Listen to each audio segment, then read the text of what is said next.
Chapter 5. The next morning, Charles tried an experiment. Maybe Princess wasn't really that loyal, and after all, he hadn't baby talked when he called her, and she still would come right away just for breakfast. Because instead of following the list, he only gave Mom serving him beefy chunks in a regular cereal bowl. Princess ran over at the bowl when he called her, but she took one sip of the bowl and backed away. She sat down her tiny behind and barked, "Ruff, ruff! You have got to be kidding me. What is that stuff?" Charles got to mention. He scraped the food onto Buddy's dish. Buddy had already gobbled his portion and started over. He found the leftover marvelous morsels in the fridge and plopped a couple spoonfuls into the cereal bowl. "Okay," he started putting it down for Princess.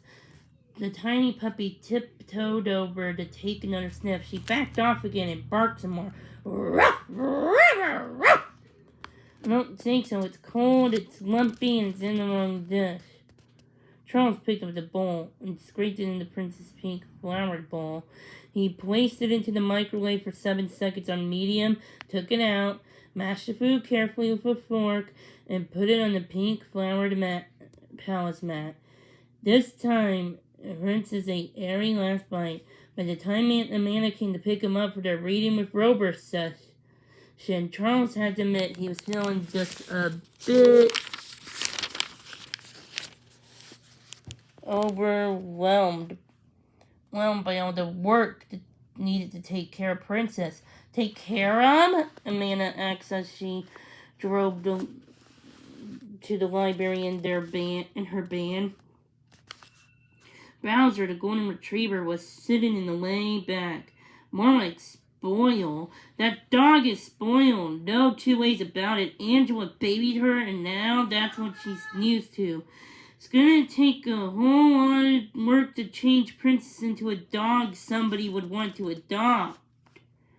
"I know," Charles groaned, "but she's so cute and smart and fun. I really like her.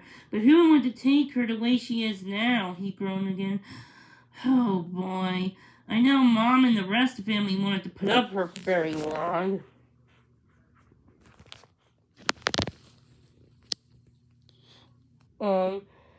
But I'm going to have to find her a forever home as I can. And I can't imagine sending her to an animal shelter the way she is now. No one as nice as Karen Paws. "Well, maybe I can help with some training ideas," said Aunt Amanda. "I'm sure she'll learn how to be less spoiled. But right now, we have another job to do," she said as she pulled up in front of the library. "Ready, Bowser?" she said, turning from the big copper-collared dog. Bowser gave a happy bark. "Woof!" and wagged his tail. Bowser was always glad to do anything Aunt Amanda wanted to. He was such a good boy. Another car drove up as Charles waited for it. As Aunt Amanda clipped on Bowser's leash. It was a red sports car, old and rusty, with a cool convertible top that was down, so Charles could see that there were 2 people and a dog riding in it. "Hey there," said the driver, popping down the door and hopping out. "You here for the program too?" He stuck out his hand for a shake. "I'm Harry, and that's Zeke." He pointed to a huge, gorgeous, chocolate brown Labrador retriever with a red bandana that hung around his neck. Charles had seen that dog around town before. He also recognized Harry because Harry played second base for the high school baseball team. Charles had been to fielder games with his dad, and everybody in the bleachers had been talking about Harry. Dad said he was a master of the double play. Harry was a good batter too. Charles remembered one long, high home run that practically landed on the school roof. Hi, Charles said, feeling kind of grown up as he shook Harry's hand. I'm Charles, that's my Aunt Amanda, and that's her dog Bowser. I'm just helping. Oh, wait, that's cool. Harry turned to the backseat of the car. Come in, Nathaniel, he asked the little boy in the back seat who was busy.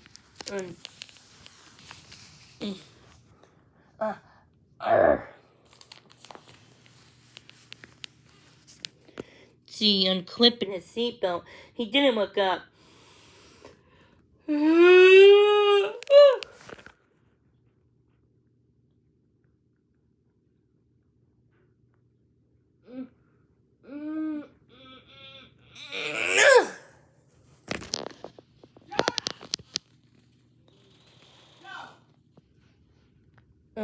That's my cousin Nathan now, Harry told Charles.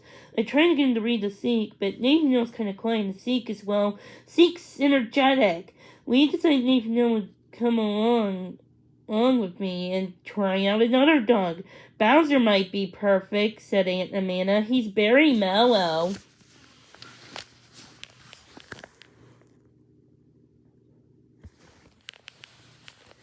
Oh, excellent, said Harry, clipping on the black leather leash on the Seek's collar and opened the car door so the big dog could charge out.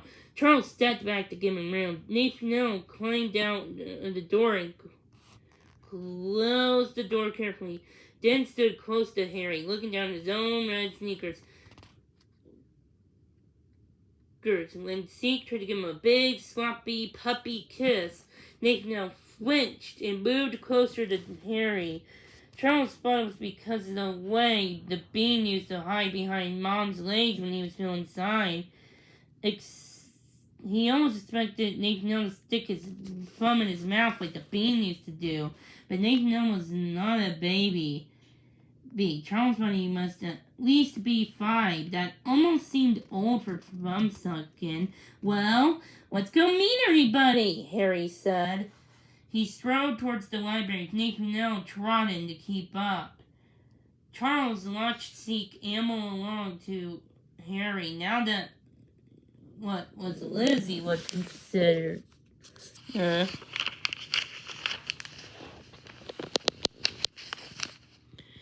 real dog, Harry probably take much of a spoiled little brat like Princess. Oh, itchy hand. I'm sorry I'm itching a lot. Charles reached out to take Bowser's leash while Aunt Amanda put her car keys in her pocketbook.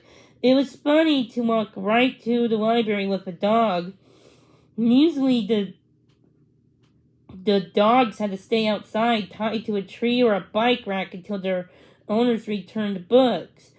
Even the annual pet show sponsored in the children's room at the library took place outside the courtyard. But today was different. Today, dogs were especially invited. The children's room was one of Charles' favorite places. First of all, there were all the books you could ever want to read, just sitting there patiently, waiting for you to find them. Second, there were lots of cozy nooks and corners where you could curl up with a good book. And if you wanted to start reading right away, before you even took it home, the librarians were really, really nice. Like Nancy, who greeted Charles and Aunt Amanda when they came in. Welcome. Do you want any cinnamon toast? Yeah. Yeah? 1 or 2 pieces? 2. Okay. This must be, she checked her list. Bowser, that's right. Is that right? Bowser wolfed and wagged his feathery tail. He was always happy to hear his name. Great! Right this way, Nancy led them to a club where other dogs were reading and people were gathering. I think we're all here, she said. So, read off this list of partners and you can get down to the business of reading, she checked. She handed it with a paper in her hand. Harry and Seek, you'll read with Simon. Harry stood up and waved a hand. That's us, he said. I'm Harry, and this is Zeke. Yeah! A chubby red-haired boy in overalls screamed enthusiastically as he jumped up and down and ran over to fling his arms towards Zeke. Zeke's tail thumped the floor as he licked the boy's cheek. In a second, the two were rolling around on the carpet. Simon, Nancy chuckled, I'm glad you like Zeke, but let's save the wrestling match for another time and place. Today is time for reading.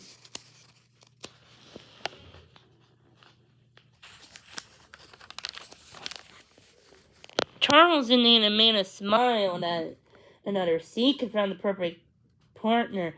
Amanda and Bowser, Nancy went on. You'll read with Nathaniel. Nathaniel ran over the way Simon had. He stayed where he was, looking down at the floor.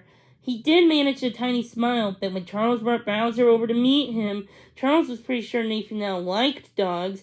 He did suspect he was a little overwhelmed by them. That was all. That morning, it was Charles who did most of the reading since Nathaniel was a little too shy to read out loud to Bowser. So Charles sat down to the big happy dog and read him a story after a story. Bowser's head was in Aunt Amanda's lap.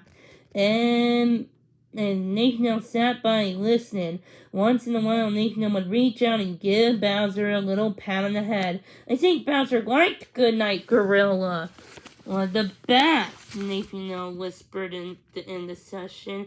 Well, maybe next time you can read a Bowser, kiddo, Aunt Amanda said. Maybe. Nathaniel did not sound very sure about that. But Charles was sure in one thing, being a part of Reading with Rover was gonna be lots of fun.